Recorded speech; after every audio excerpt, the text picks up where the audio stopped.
Amém, amados? Queridos, essa semana, graças a Deus, Deus é muito bom, Ele ministrou uma palavra no meu coração e eu vou compartilhar nessa manhã. Eu quero compartilhar com vocês nessa manhã, e eu queria que vocês pensassem comigo. Um dos momentos mais importantes e impactantes de toda a natureza, de todos os tempos, eras e idades, no século, na eternidade, um dos momentos mais importantes, emocionantes, eletrizantes, poderoso em toda a criação. Imagina, amados, vai passar com você isso, vai passar comigo isso. O Senhor colocou no meu coração, vai passar com você. Um dia, não sei quando, ninguém sabe quando, mas um dia você vai estar trabalhando, você vai estar no seu negócio, talvez você vai estar dormindo, vai estar dirigindo, vai estar estudando, não sei, vai estar andando por aí, mas de repente, você vai ouvir um som como nunca antes. Um som de uma trompeta que vai vir do universo como nunca antes se ouviram na terra.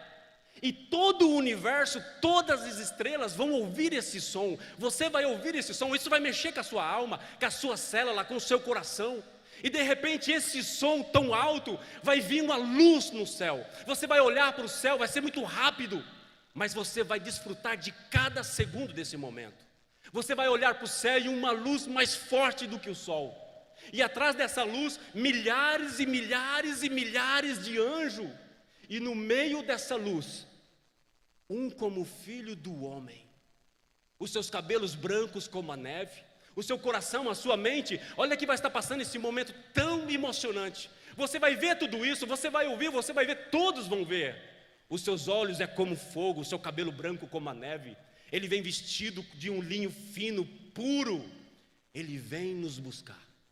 Nesse momento que você está vendo, você está ouvindo coisas que o seu coração nunca imaginou, os seus olhos nunca viu, o seu ouvido nunca ouviu. Você vai desfrutar desse momento. Vai acontecer esse momento na sua vida um dia. Isso é real, 100% real. Neste momento você vai ser arrancado da terra. Você vai ver o seu corpo deixando a terra. E algo que você não entende, o seu corpo será transformado nas alturas. Uau! Que dia é este? Que dia tão maravilhoso é este? Nós seremos transformados enquanto estamos subindo para encontrar com Jesus. Nós seremos transformados. No mundo natural será rápido, como um piscar de olhos. Mas no mundo da eternidade, que não há horas, você vai desfrutar de cada segundo. Neste momento, este momento vai chegar. E essa mesa tem tudo a ver com isso. Essa mesa nos está preparando para esse dia. A mesa do Senhor. Nessa manhã, eu quero compartilhar alguns segredos da Santa Ceia. Para chegar a esse dia, para você subir e ser transformado e viver esse momento tão maravilhoso, é necessário você fazer parte dessa mesa. É necessário você conhecer o propósito dessa mesa, o preço que foi pago para essa mesa estar estendida de graça para nós. É necessário. Amados, esse será um momento maravilhoso. É verdade. Emocionante, eletrizante, chocante. A sua alma, suas células vão tremer. Mas para muitos será um dia desgraçado, terrível, desesperador para muitos do povo de Deus. Porque esse som, a Bíblia diz que todo o criado vai ouvir. E todo o povo de Deus vai ouvir esse som. Todo o povo de Deus. Mas nem todo o povo de Deus vai subir nesse momento. Nem todo o povo de Deus vai ser transformado. Agora imagina para aqueles que vão ficar, ouvir o som da trombeta, ver as pessoas subindo e ele ficando para trás. Imagina isso, amados. Que terrível dia esse para essas pessoas que vão ficar aqui na terra por um tempo. Será um dia desesperador. Será um dia triste para nós. Para nós, eu quero profetizar e quero declarar para vocês, para você, para mim, para a nossa família, para os nossos filhos, eles subirão, será um dia maravilhoso.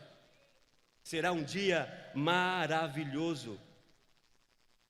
E por que eu digo que nem todo o povo de Deus vai subir? Jesus revelou esse dia. Eu coloquei como título dessa mensagem, é esse o título: Assim será o fim. No capítulo 24 de Mateus, os discípulos chamaram a Jesus particular lá no Monte das Olivas e pediu para Jesus explicar e dizer que dia, qual o momento, quando seria que essas coisas aconteceriam.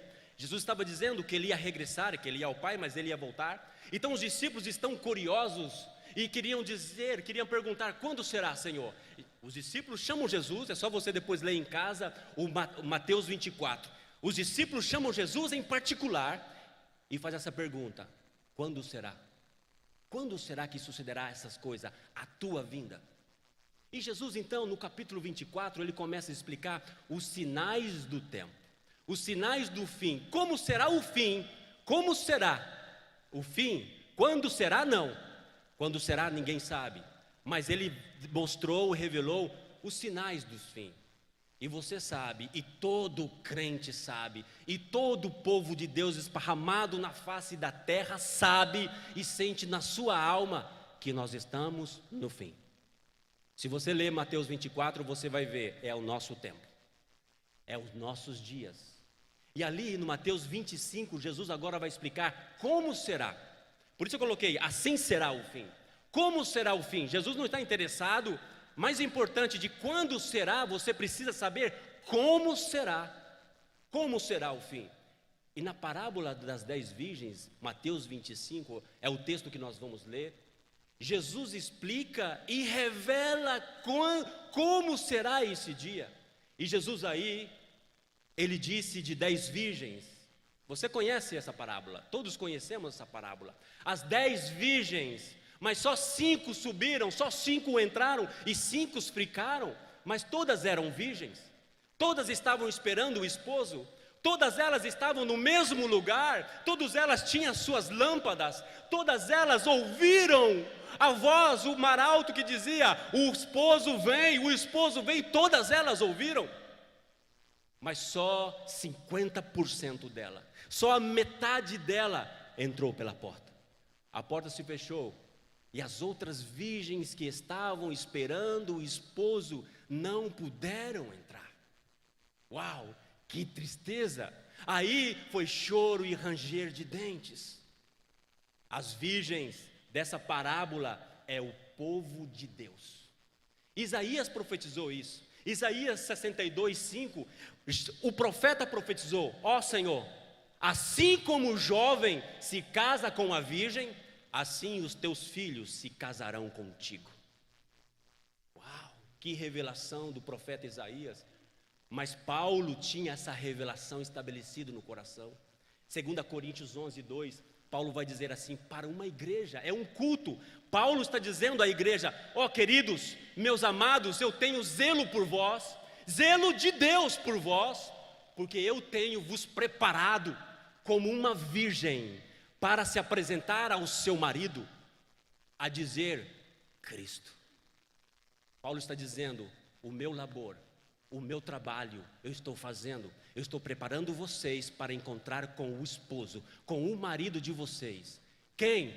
O Cristo. Amados, essa igreja, há mais de 25 anos, pastores, estão abertas? Há mais de 25 anos essas portas estão abertas. O nosso trabalho como pastor é preparar a igreja para encontrar com o seu marido, Cristo. Há mais de 25 anos essa igreja está pregando o evangelho cada domingo, cada dia de culto, pregando, tentando colocar na cabeça da virgem que o esposo vem, que elas têm que estar preparadas. Este é o nosso trabalho.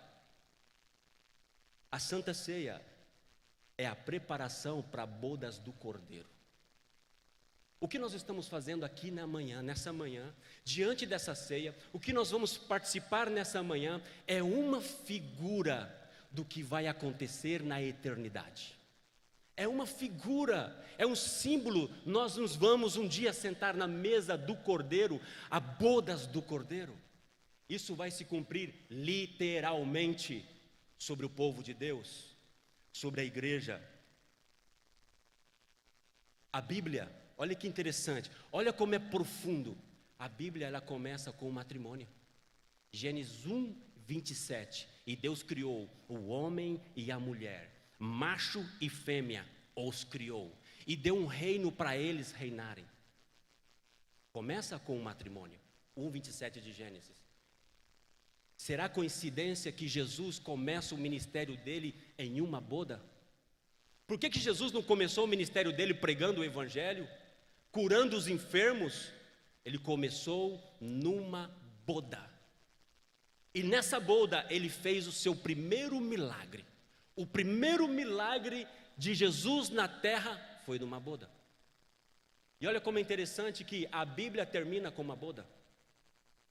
A Bíblia vai terminar com uma boda. Ela começa com uma boda, Jesus começa o ministério dele com uma boda, e Apocalipse 19, 20, os últimos capítulos, fala de uma nova Jerusalém que vai descer como uma esposa ataviada para o seu marido. Será que tem algum mistério na boda? Existem mistérios na boda. E a Bíblia diz lá em Mateus 13, que nas parábolas estavam escondidos os mistérios do reino de Deus. Mateus 25, abre a sua Bíblia, esse é o texto base.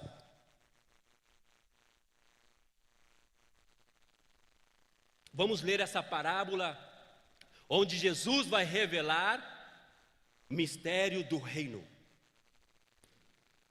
Então o reino dos céus será semelhante a 10 virgens, que, tomando as suas lâmpadas, saíram ao encontro do esposo. 5 delas eram prudentes e 5 loucas. As loucas, tomando as suas lâmpadas, não levaram azeite consigo, mas as prudentes levaram azeite em suas vasilhas com as suas lâmpadas.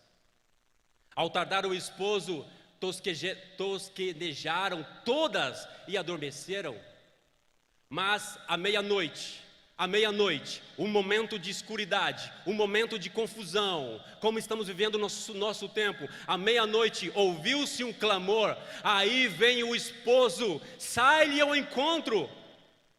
Então todas aquelas virgens, todas elas, se levantaram e se prepararam as suas lâmpadas. E as loucas disseram às prudentes: dá-nos do vosso azeite, para que as nossas lâmpadas se apaguem. Volta o 8. E as loucas disseram às prudentes: dá-nos do vosso azeite, porque as nossas lâmpadas se apagam.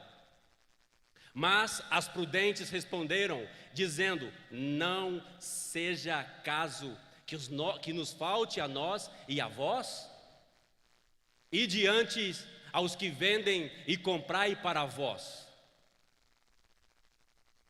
E tendo elas ido comprar, chegou o esposo. Presta atenção aqui nessa parte B. Presta muita atenção. Guarda essa palavra que vai fazer muita diferença na sua vida. E as que estavam preparadas. E as que estavam preparadas. E as que estavam preparadas. Você está preparado? Você está preparado? As que estavam preparadas para ele, para com ele, para as bodas, e fechou-se as portas. Entraram e disseram, e depois chegaram também as outras virgens, dizendo: Senhor, Senhor, abre-nos. Ele respondendo disse: em verdade vos digo, não vos conheço. O último: vigiai, vigiai, vigiai, porque não sabeis o dia nem a hora em que o Filho do Homem há de venir. Amém, amados? Jesus, nessa referência da boda, ele está dizendo como será o fim. Como será o fim? No fim, nem todo o povo de Deus estará preparado. No fim, quando o esposo vir, quando a trompeta soar, nem todos entrarão pelas portas na boda dos cordeiros. Porque o esposo, ele vem com um propósito: arrebatar a igreja, levar ao céu, Apocalipse 19, para as bodas do Cordeiro. Depois de 7 dias nós voltaremos nessa terra e reinaremos para sempre com Ele. Há um propósito, mas Jesus está dizendo como será o fim. Isso é muito importante. Você tem que estar preparado. Você tem que estar preparado. Jesus, ele usa como figura uma boda. Como figura, falando do fim, uma boda. E ele então revela o mistério, ele revela a salvação, o plano de salvação em uma boda. Nós não entendemos muito quando lemos essa parábola das 10 virgens. Nós não entendemos, mas os discípulos entenderam. Os discípulos eram judeus, eles conheciam essa parábola. Talvez os seus pais casaram na tradição judaica, da boda judaica. Então eles entenderam tudo quando Jesus falou, mas nós não entendemos. Por isso é necessário nós estudarmos a Bíblia, esquadrinhar a Escritura, aprofundar na palavra para entender. E nessa manhã eu quero falar sobre a boda judaica, porque Jesus usou uma figura de uma boda para revelar o plano de salvação. Em uma boda. E se nós não entendermos como é o sistema de uma boda judaica, nós não vamos entender essa parábola das 10 virgens. A boda judaica, os discípulos sabiam disso, eles entenderam. Eu vou te explicar nessa manhã como é uma boda judaica no tempo de Jesus. A boda judaica no tempo de Jesus, ela era em 3 etapas.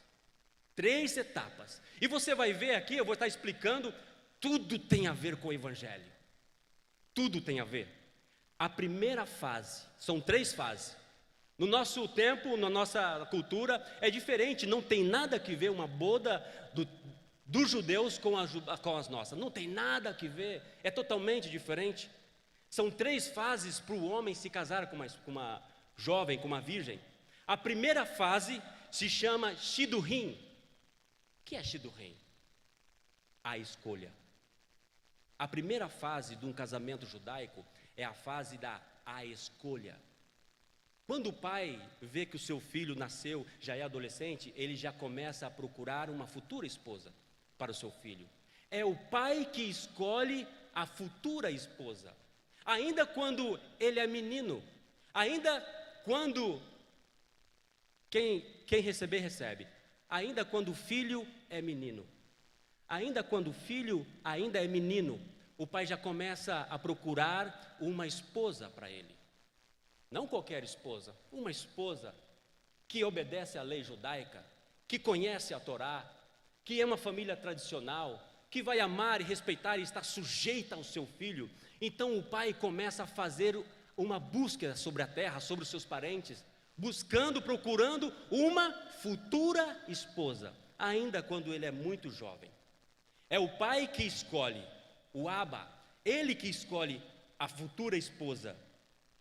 E quando ele encontra uma família digna, ele manda o seu servo, o conservo seu, ir até essa família, e lá faz uma preposição, faz uma proposta, porque talvez a jovem já está prometida a outro homem. Então, a primeira vez que o pai manda procurar, quando ele já tem no coração, já sabe a família, ele manda um servo seu, os seus servos, para fazer uma proposta para aquela jovem, se os pais estão de acordo. E se os pais estão de acordo, já é firmado um mandamento, que chama Ketubá, é o primeiro mandamento. O primeiro mandamento é uma promessa. Olha, a menina, eu sei que a menina é jovem, porque ainda é jovem. Então ele faz um primeiro mandamento, se chama Ketubá. Aí nesse mandamento está muitas promessas. O que o pai tem, nesse mandamento coloca toda a herança do pai, para que os olhos dos pais da noiva, da virgem, se encham e se alegrem, e perceba e saiba, não, na mão dessa família, a minha filha está assegurada. Então, nesse primeiro mandamento que se envia à família, está todas as posições, riquezas do pai, para que ele saiba que se a sua filha casar, o futuro dela está garantido. O futuro dela será um futuro melhor, um futuro de prosperidade.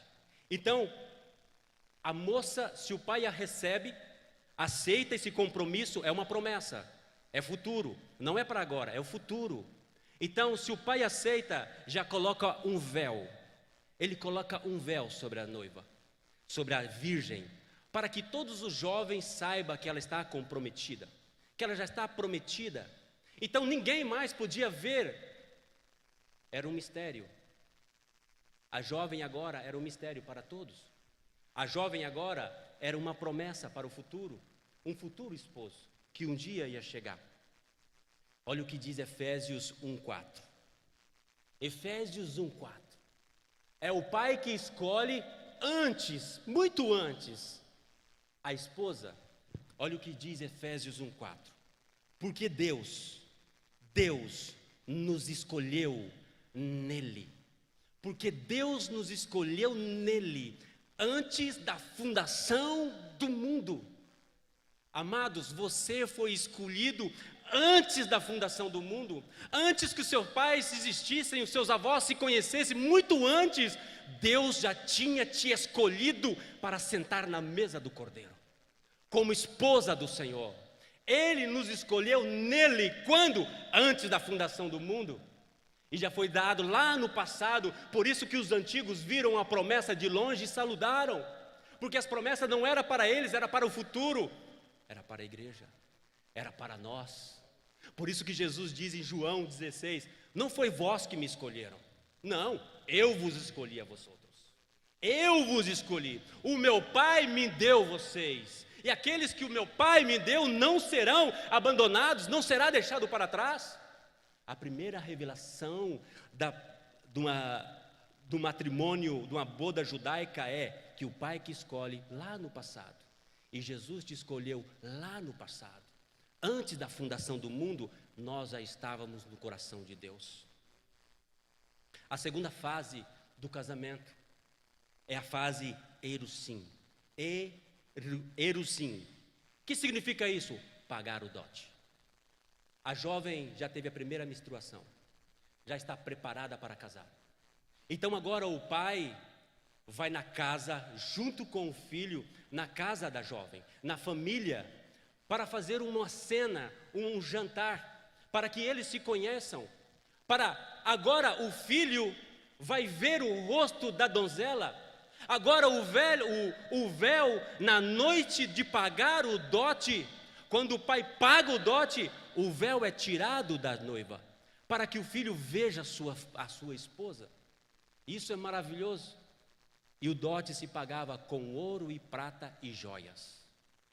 Pedras preciosas. Pedras preciosas. Teria que ser uma família rica para poder comprar. Naquela noite do dote, o pai apresentava o filho para a futura esposa. E o pai levava com ele o segundo ketubá, um segundo mandamento. Porque até aqui era uma promessa, mas a partir dessa noite vai deixar de ser uma promessa e vai se concretizar uma aliança, um matrimônio. Vai ser estabelecido na terra e no céu um matrimônio. Vai deixar de ser promessa e vai se realizar. Na nossa cultura, quando o jovem vai pedir a sua noiva em casamento, ele faz uma pergunta, ele traz um anel, não é verdade? Um anel caro, bonito, ou de bijuteria. No meu caso, há 25 anos atrás, foi bijuteria. E ele apresenta para a noiva, na nossa cultura, é assim o pedido de casamento. E ele faz essa pergunta: você quer se casar comigo? E ela responde sim ou não. Ela vai responder sim, eu quero. Mas na cultura judaica não é assim. Olha que maravilhoso. Como é na cultura judaica? Na cultura judaica, na noite do encontro, na noite que as famílias se encontram, quando o pai paga o dote, quando o pai entregou o dote para o pai da noiva, e ela agora vai responder para o noivo se ela quer ou não casar com ele. É ela que vai decidir. É ela que vai decidir. É ela que decide se quer ou não quer, apesar do preço que foi pago. Se ela disser que não, é uma vergonha para os pais. mas ela tem a última decisão. E como que é que faz o pedido de casamento? O pai coloca vinho numa taça e entrega para o seu filho. Agora o filho vai fazer o pedido de matrimônio para a esposa. E o filho tem que falar umas palavras que já está escrita na cultura judaica. Não pode falar outras palavras. O pedido de matrimônio de um judeu para uma donzela, uma virgem, é este. O pai coloca vinho numa taça, entrega para o filho, e o filho, tirando o véu da noiva, o dote já foi pago, ele faz essa declaração com o vinho. Ele diz assim: este é o cálice do meu novo testamento, é o meu sangue que é derramado por ti. E ele entrega para ela. Se ela pegar essa taça e beber, ela está dizendo: eu aceito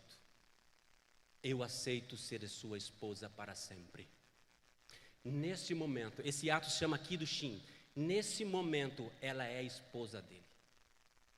Quais foram as palavras de Jesus na noite que ele foi traído?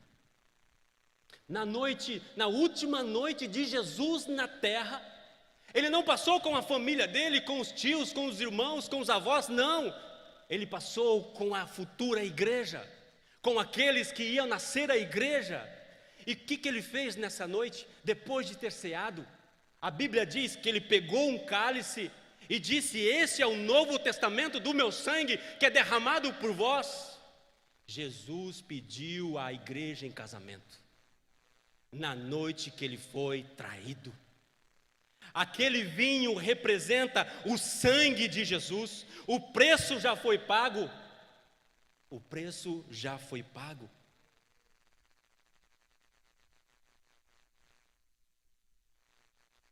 A Bíblia diz, essa canção que nós lemos, disse que o sangue de Jesus nos limpou de todos os nossos pecados. E 1 Pedro 1,18, 1 Pedro 1,18, eu queria que todos lessem. 1 Pedro 1,18. Você precisa saber o preço que Jesus pagou por você. Diz assim: sabendo que não foi as coisas corruptíveis, como prata ou ouro, que fostes comprado da vossa vã maneira de viver, mas com o precioso sangue de Jesus Cristo. Nós fomos comprados não com ouro nem com prata, mas com o sangue de Jesus Cristo. Nós fomos comprados. Nós somos dele. A igreja é dele, é produto dele, é prioridade dele. Nós fomos comprados, amado. Você foi comprado com o sangue do Cordeiro. Não foi com ouro, coisas corruptíveis dessa terra que passará. Foi com algo eterno, santo e imaculado. Nesse momento, nesse dia, nessa noite, agora eles estão casados. Já são marido e mulher. Depois que ela tomou o cálice, ela já está agora casada com ele. Ela agora já tem tudo que está escrito no Novo Testamento que o pai trouxe, a Ketubá. E ali nessa Ketubá, coloca todos os direitos delas e as obrigações como esposa. Tudo o que ela tem de direito, tudo está escrito nesse documento. Nesse mandamento está escrito tudo. Agora, o noivo já pagou, ela já bebeu, eles estão desposados, já são casados. Mas o noivo agora vai voltar para a casa do seu pai. Por quê? Porque existe 3 fases. A segunda fase já foi consumado, já foi comprado, já são marido e mulher. Agora ele volta para a casa do pai e ele faz uma declaração para ela. E eles têm que fazer uma declaração. A declaração está na cultura. Eles têm que falar exatamente o que está escrito. E o noivo fala para o pai e para a noiva: na casa do meu pai há muitas moradas, mas eu vou preparar lugar para nós e voltarei outra vez para tomar a minha esposa. Então ele volta para trás, para a sua casa. A sua esposa agora tem que se preparar todos os dias, porque o noivo não fala quando ele vai voltar. O pai do esposo que vai decidir o dia que vai voltar. Porque o pai do esposo ainda quer provar o coração daquela jovem, se ela realmente vai cumprir tudo que está escrito no mandamento. Esse aquetubá, esse documento é colocado nas portas da casa da noiva, para que todos os dias ela possa ver o quetubá, o mandamento, o que está escrito ali, se lembrar do seu esposo, que ele fez uma promessa, vai voltar. Então todos os dias ela tem que colocar um vestido branco, todos os dias, até que ele venha, até que ele venha. E o esposo, ele volta para a casa do pai, ele começa a preparar o lugar para eles morarem. O pai não fala para o filho quando vai voltar, porque senão corre o risco dele avisar a noiva: olha, nós vamos voltar tal dia, esteja preparado para dar alegria ao meu pai. Então o pai não fala para o filho quando vai voltar, é só o pai que sabe, e é a hora que o pai quiser, é o momento que o pai quiser. Na parábola foi à meia-noite. Jesus revelou que o noivo, o esposo, vai voltar no momento de escuridão. Meia-noite para o judeu significa o momento mais escuro do dia, momento de confusão, e nós estamos vivendo um momento de confusão. A pergunta é: você está preparado? Porque ele vai voltar, ele prometeu, ele vai voltar. E quando o esposo vem, a terceira fase se cumpre, se chama Nessuim, carregar, tomar a esposa, levar ao alto. O momento que o pai diz: agora meu filho, vai. O filho vem com seus amigos, com todo o cortejo, com toda a família, para receber a esposa. Se é de dia, se é à noite, se é de madrugada, não importa, a esposa tem que estar preparada. Por isso que todas as noites haviam virgens ali, junto com a esposa, com as suas candeias, suas lâmpadas encendidas. Caso se viesse o noivo, ela já estaria preparada e levaria a esposa até o noivo com aquelas candeias, com aquelas lâmpadas. Por isso que elas tinham que estar preparadas 24 horas. Existiam virgens ali preparando elas para o encontro do esposo. E Jesus disse na parábola que vai ser meia-noite, um momento de confusão, um momento escuro do mundo. Essa terceira fase é o carregar. Quando o filho chegava, ele pegava a jovem, colocava nos seus ombros, levantava ela ao alto e passeava pela aldeia para que todos vissem publicamente a esposa. Isso fala do arrebatamento. Quando o esposo vir nas alturas, ele não vai chegar aqui, ele nos vai levar a lugares altos. Nós seremos arrebatados nas alturas. É por isso que a primeira vinda de Cristo agora é no céu que nós vamos ser encontrados. É no céu que vai ser esse encontro. E nesse encontro nós vamos para bodas do Cordeiro. 7 dias de festa. 7 dias de festa. Um banquete. Um banquete. 1 Tessalonicenses 4, 15 ao 16 e 17. E eu termino aqui. 1 Tessalonicenses 4, o 16 e o 17.